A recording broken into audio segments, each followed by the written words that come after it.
성령 충만. 에베소서 5장 15절에서 20절. 신약 성서의 서신들을 읽다 보면 마무리 부분에 늘 충고가 나옵니다.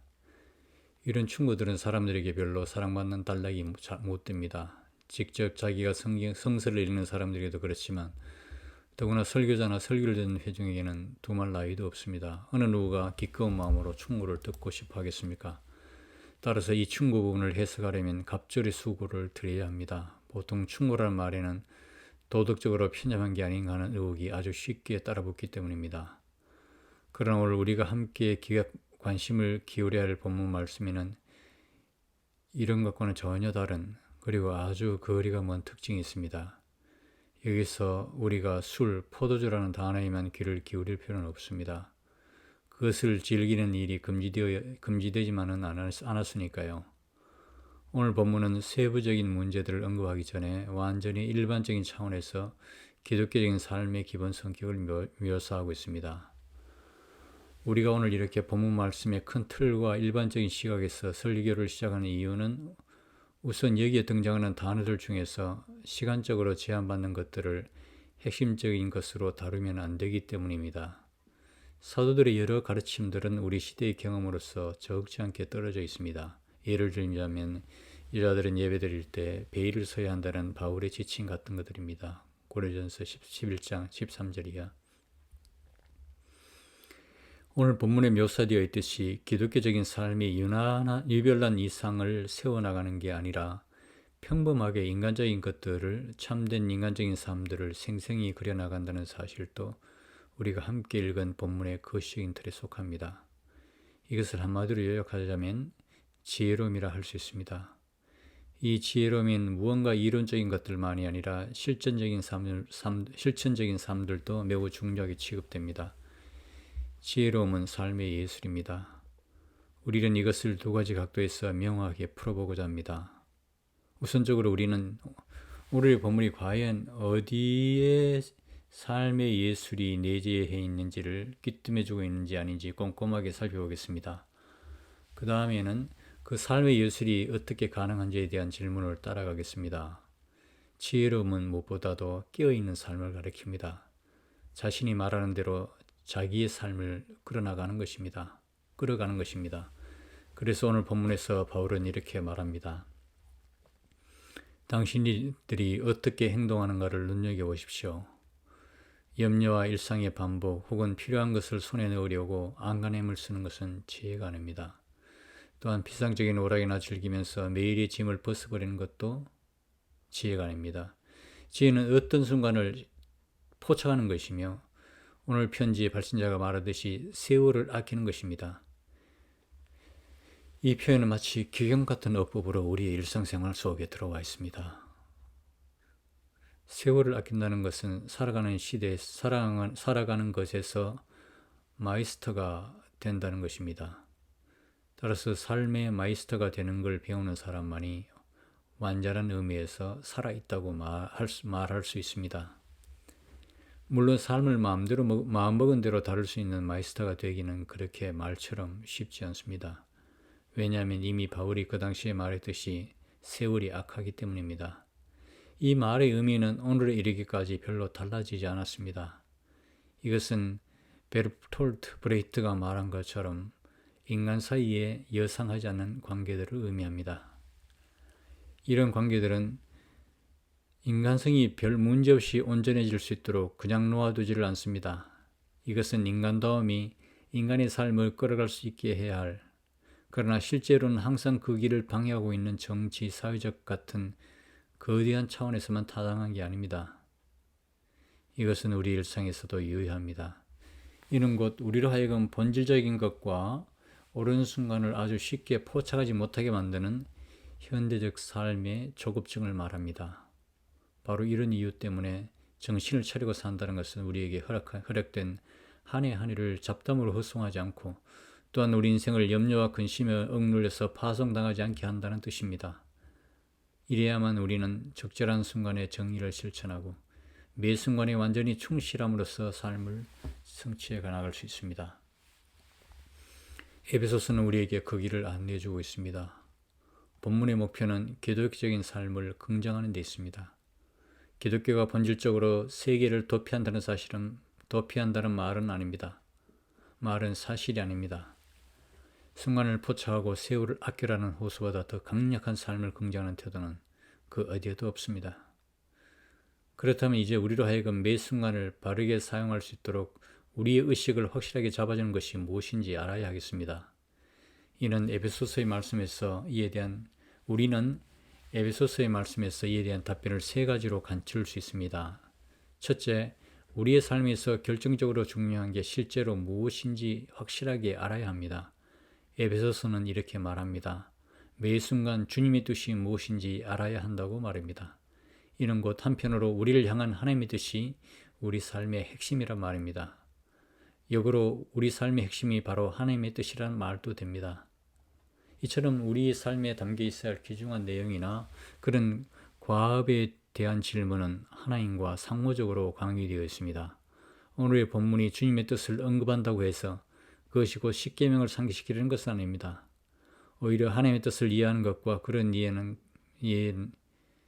이해에 바탕을 두고 살아가라는 요청입니다. 에베소서는 우리가 자유로워지고 성숙해지라고 요구합니다. 그러나 그것은 그저 단순히 규정에 따라서 살아가는 게 아닙니다. 고대 기독교인들은 매번마다 자기 자신을 향한 하나님의 뜻이 무엇인지 스스로 판단할 수 없었으며 또한 당연히 그래야만 했습니다. 기독교인은 퀴리오스, 즉 주님이신 예수님을 주목함으로써 그렇게 할 수 있었습니다.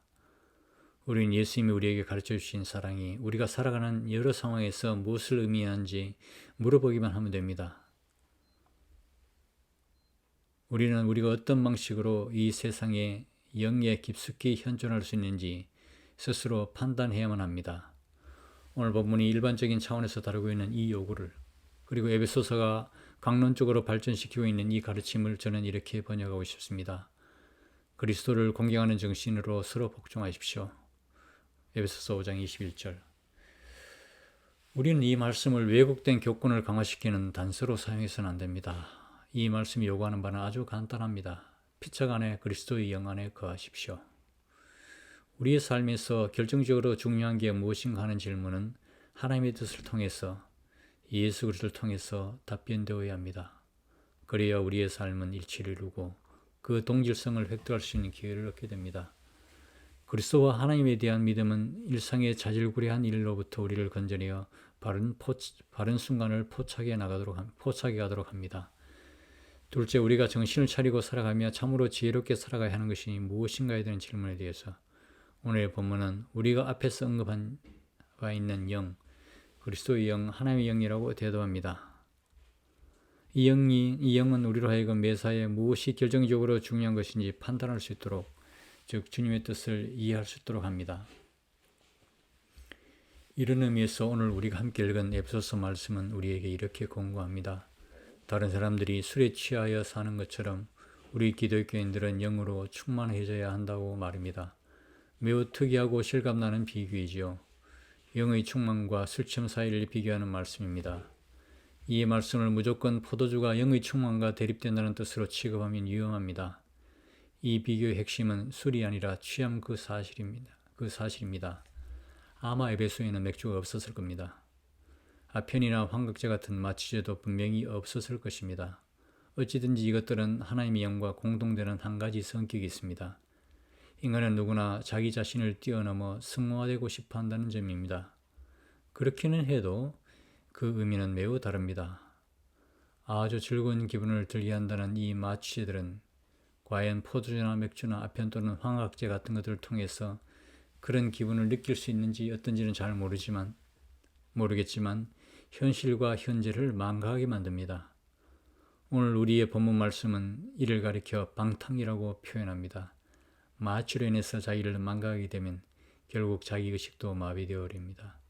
이런 마취제를 의지한다는 것은 세상으로부터 도피하겠다는 생각이며 삶에 대해 절망하고 있다는 표현인지, 삶이 완전히 고양됨으로써 우러나오는 생명을 뜻하는 게 아닙니다. 하나님의 영은 인간으로 하여금 참된 의미에서 자신을 초월하게 만듭니다. 이런 초월은 열광하는 데서 일어납니다. 사실 열광이란 말은 말에 공연히 영이란 단어가 들어간 것이 아닙니다. 모든 영적인 근원에는 열광적인 그 무엇이 숨어 있습니다. 모든 영적인 삶은 위로 고양됩니다. 예술적인 영감이나 예술품 감상도 인간으로 하여금 자신을 초월하게 합니다. 학문적인 진리를 발견하는 일도 이와 아주 비슷합니다.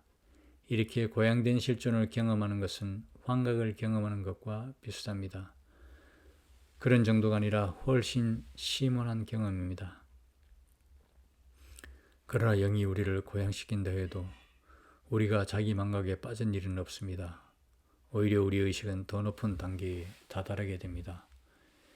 에베소서는 영에 대해서 언급하면서 그 영에 충만하라고 충고합니다. 이 영은 물론 예수님의 영을 말하겠지요. 에베소서의 가르침에 따르면 이 예수님의 영은 영 일반에 속한, 즉 이 세상이 창조될 때 불었던 하나님의 순결과 함께하는 영입니다. 예수님은 곧 어떤 영이 참되며 해방시키는 영인가를 판단해주는 시금석입니다. 에베소서 말씀이 여기서 지속적으로 강조하려는 것은 어떤 유별난 기독교 정서가 아니라 영입니다. 영이 중심 주체라는 말입니다. 우리는 이제 어떻게 해야 예수님이 오늘 우리에게 중지해 주신 영으로 충만해질 수 있을까요? 예수님이 우리에게 오늘 에베소서는 이에 대한 대답을 하나님께 드리는 예배에서 제시해 주고 있습니다. 무엇보다 찬양과 성례전으로 드리는 예배 말입니다. 우리는 여기서 초기 기독교가 신뢰했던 예배 찬송의 의미에 대해서 무언가를 배울 수 있습니다. 찬양할 때, 특히 공동으로 찬양할 때 신학적인 것들이 우리에게서 떨어져 나갑니다. 특히 공동으로 찬양할 때 일상적인 것들이 우리에게서 떨어져 나갑니다. 우리는 충만한 영으로 고양되는 것을 느낍니다. 자유로워지고 즐거워집니다. 예배에 참석한 모든 사람들이 예전의 의미를 충분히 이해하고 한 마음을 갖게 될 때도 똑같은 경험이 일어납니다. 우리들이 예배 때 부르는 찬송가의 가사와 예전은 우리가 찬양할 때 어떤 영으로 충만해야 하는지 가르쳐줍니다. 그리스도의 영, 그 사랑의 영, 하나님에게 감사를 돌리는 영에게 충만해져야 한다는 그 사실을 말합니다. 바로 이 영은 예수님을 통해서 우리에게 새로운 희망과 새로운 삶을 시작하게 하신 영입니다. 그 영은 모든 생명 안에 내재하며 생명을 살아 움직이게 하며 생명체들이 자기를 초월하게 하는 바로 그 영입니다.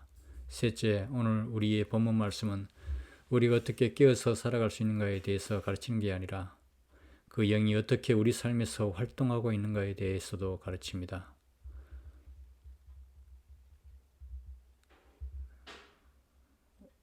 우리의 본문 말씀은 우리가 어떻게 깨어서 살아갈 수 있는가에 대해서만 가르치는 게 아니라 그 영이 어떻게 우리 삶에서 활동하고 있는가에 대해서도 가르칩니다.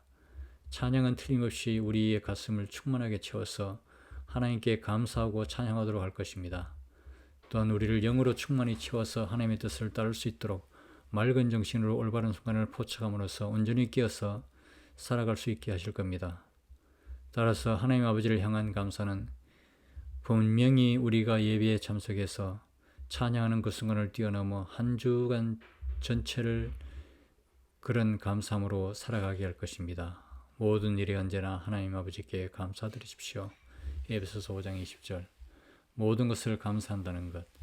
우리가 경험하는 모든 것에서, 즉 우리에게 부닥치는 모든 억압적인 사건과 고된 일에서도 여전히 감사의 이유를 발견할 수 있다는 것이 우리를 자유롭게 합니다. 물론 이 일이 항상 쉬운 것만은 아닙니다.